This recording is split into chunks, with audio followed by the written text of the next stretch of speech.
আসসালামু আলাইকুম রহমতুল্লাহ। আমরা আজকে পালসিটিলা নিয়ে খুবই কমন কিছু বিষয় জানতে চেষ্টা করব। পালসিটিলা ওষুধটি হচ্ছে একটি প্ল্যান্ট রেমেডি বা প্ল্যান্ট থেকে ওষুধটি আসলে তৈরি করা হয়েছে।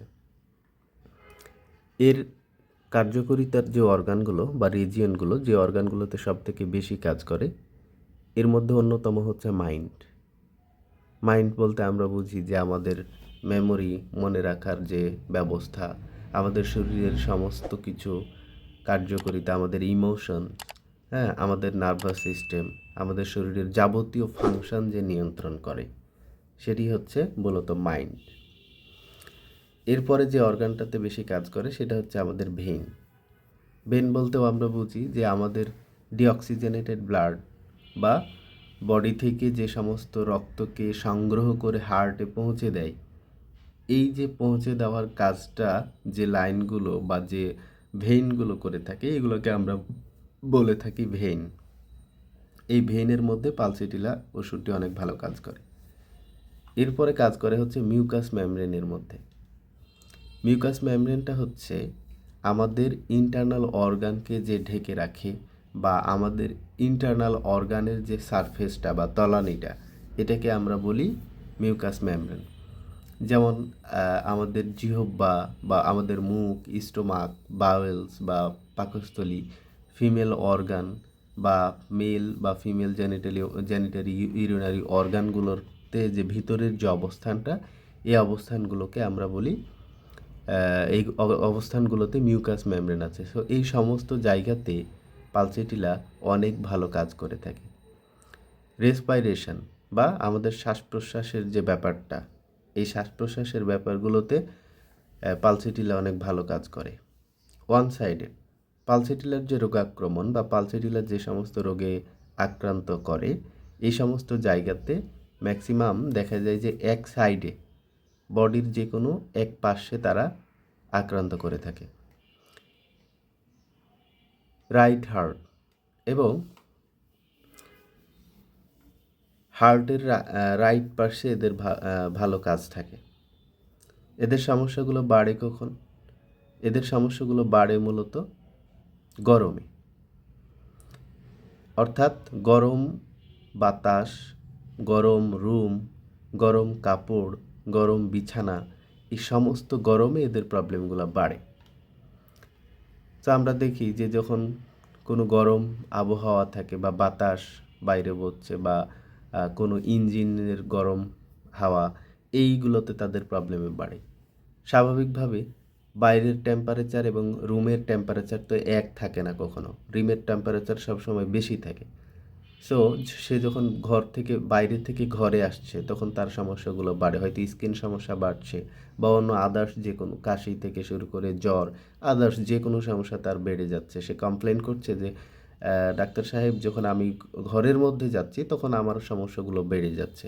সো এই ক্ষেত্রে কিন্তু তার সমস্যাগুলো বেড়ে যায়। ক্লোথস, আমরা যখন কাপড় পরিধান করি বা কাপড় পরে থাকি, তখন স্বাভাবিকভাবে সেই কাপড়টা গরম হয়, কারণ আমাদের বডির একটা টেম্পারেচার আছে। এই টেম্পারেচারের সংস্পর্শে এসে পরিবেশটা গরম হয়। সো এই ধরনের ওয়ার্ম ক্লথ বা গরম কাপড়েও কিন্তু তার সমস্যাগুলো বাড়ে। বেড, আমরা যখন বিছানায় যাই তখন বিছানা মোটামুটি একটা নর্মাল টেম্পারেচারে থাকে। কিন্তু যখন আমরা থাকা শুরু করি, আমাদের বডির যে ইয়া কি বলে হচ্ছে তাপমাত্রা, এটার সংস্পর্শে এসে কি হয়, এই বেডের বা বিছানার তাপমাত্রা বাড়তে থাকে। সো এই বডি না বা বেড ওয়ার্মের কিন্তু তার সমস্যাগুলো বাড়তে থাকে। গেটিং ফিট ওয়েট, যখন তার পায়ের পাতা ভিজে যায়, এই পায়ের পাতা ভিজে গেলে তার হচ্ছে সমস্যাগুলো বাড়ে। সাপ্রেশন, যে কোনো ধরনের সাপ্রেশন, হ্যাঁ, diarrhoea suppression, skin eruption suppression, মনের কোনো কিছু ইমোশনাল বিষয় সাপ্রেশন, যে কোনো ধরনের সাপ্রেশনে তার সমস্যাগুলো বাড়ে। ইভিনিং, ইভিনিং বা সন্ধ্যাবেলার দিকে তার সমস্যাগুলো বাড়ে। হ্যাঁ, রেস্ট, যখন সে বিশ্রাম করে, কাজ কাম থাকে না, বসে থাকে, শুয়ে থাকে, এই ধরনের বিশ্রামে যখন সে থাকে, তখন তার সমস্যাগুলো বাড়ে।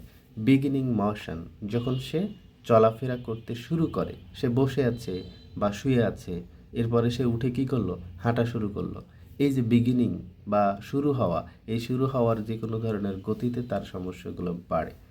Lying on left, lying one side specially left, হ্যাঁ, সে যখন বাম সাইডে বিশেষ করে শুয়ে থাকে তখন তার সমস্যাগুলো বাড়ে। ইটিং রিচ ফুড, এবং যখন সে রিচ ফুড খায় অর্থাৎ মাংস, হ্যাঁ, তৈলাক্ত খাবার, বিরিয়ানি, কাচ্চি, এই সমস্ত খাবার যখন সে খায়, মিষ্টান্ন জাতীয় খাবার, যে কোনো ডেজার্ট টাইপের খাবার, এই ধরনের খাবার খাইলে তার সমস্যাগুলো বাড়ে। লং আফটার, হ্যাঁ, বা খাবার খাওয়ার পর অনেক সময় পর তার বাড়ে ফ্যাট। চর্বি জাতীয় কোনো কিছু খেলে তার সমস্যাগুলো বাড়ে, হ্যাঁ।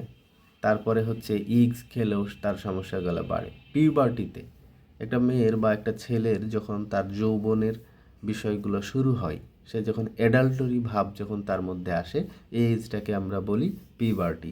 এই শুরুর সময়টাকে বলা হয় পিউবার্টি। এই পিউবার্টিতে তার সমস্যাগুলো বাড়ে।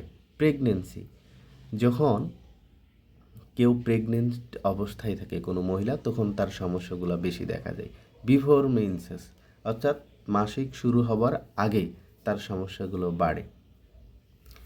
এছাড়াও আয়রন জাতীয়, আমরা দেখি যে এই ফিমেলদের মধ্যে আয়রন ট্যাবলেট খাবার প্রবণতা অনেক বেশি, বা তাদেরকে অনেক সময় প্রেসক্রাইব করা হয়।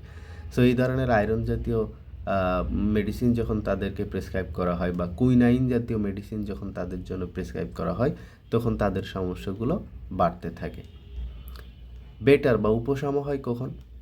কোল্ডে, অর্থাৎ ঠান্ডা ওয়েদারে ভালো, মানে ঠান্ডায় তার ভালো লাগে। ফ্রেশ একটা আবহাওয়া, আপনার যখন গ্রামে যাবেন বা যারা গ্রামে থাকেন, যখন সকালবেলা বের হবেন, বাইরের যে আবহাওয়াটা ফ্রেশ, এটা এই ওয়েদারটাকে বলা হয় ফ্রেশ। বা আপনারা যদি কখনো নদীর পাশে হাঁটেন বা ফাঁকা মাঠে যদি থাকেন, দেখবেন যে প্রকৃতির সংস্পর্শে একটা ফ্রেশ ওয়েদার পাচ্ছেন। এই ধরনের ফ্রেশ ওয়েদারে সে কী করে? ভালো থাকে। ওপেন এয়ার, খোলা বাতাসে। আমাদের ঘরের মধ্যে যে বাতাস, এটা হচ্ছে বদ্ধ বাতাস। শহরগুলোতে যে বাতাস, এগুলা কিছুটা বদ্ধ বাতাস বলা যেতে পারে, হ্যাঁ, যদিও খোলা বাতাস। কিন্তু যখন আপনি একটা মাঠের মধ্যে যাচ্ছেন, হ্যাঁ, সমুদ্রের তীরে যাচ্ছেন, নদীর তীরে যাচ্ছেন, একটা মাঠের মধ্যে হাঁটতেছেন, কোনো লেকে আছেন, তখন এই যে ওয়েদারটা বা বাতাসটা, এটা তো ওপেন। এই ওপেন এয়ারে সে অনেক ভালো থাকে। আনকাভারিং, যখন সে তার পোশাক খুলে ফেলে, তখন সে অনেক ভালো ফিল অনুভব করে। জেন্টাল মোশন, আগে হয়েছে ইরেক্ট পজিশন। ইরেক্ট পজিশন অর্থাৎ সে যখন দাঁড়িয়ে থাকে, বসে না, দাঁড়ায় যখন থাকে, তখন তার সমস্যাগুলো বাড়ে। অন দ্য আদার হ্যান্ড, আমরা এর আগে দেখলাম যে রেস্টে তার সমস্যাগুলো বাড়ে, কিন্তু ইরেক্ট পজিশনে থাকলে সেই সমস্যাগুলো কমে। জেন্টাল মোশন, সামান্য ধীরে ধীরে হাঁটছে, হ্যাঁ, খুব সময় নিয়ে সে হাঁটাচলা করছে, সেক্ষেত্রে তার সমস্যাগুলো কমে। কন্টিনিউড মোশন, আবার সে কোনো রকম ব্রেক ছাড়াই অনবরত ডানে যাচ্ছে, বামে যাচ্ছে, বাইরে যাচ্ছে, ঘরে যাচ্ছে, অনবরত একটা মোশনের মধ্যে আছে বা গতির মধ্যে আছে, এক্ষেত্রেও কিন্তু তার সমস্যাগুলো অপেক্ষাকৃত কমে। আফটার এ গুড ক্রাই, যখন সে কান্না করে, মন ভরে যখন সে কান্না করে ফেলে, তখন সে ভালো অনুভব করে। সে অনেকে এসে বলবে যে ডাক্তার, আমি যখন কান্না করি, বা আপনি যখন জিজ্ঞেস করবেন যে কান্না করলে আপনার কেমন লাগে, সে বলবে যে কান্না করলে আমার ভালো লাগে। হ্যাঁ, সে যখন কান্না করতে পারে না, তখন তার মধ্যে একটা অস্বস্তি থাকে, কিন্তু কান্নার মাধ্যমে সে কী করে? তার ভিতরের যে রিজেকশন, এইটাকে কমায় নিয়ে আসে। তো ধন্যবাদ, পালসিটিলা নিয়ে এতটুকুই ছিল।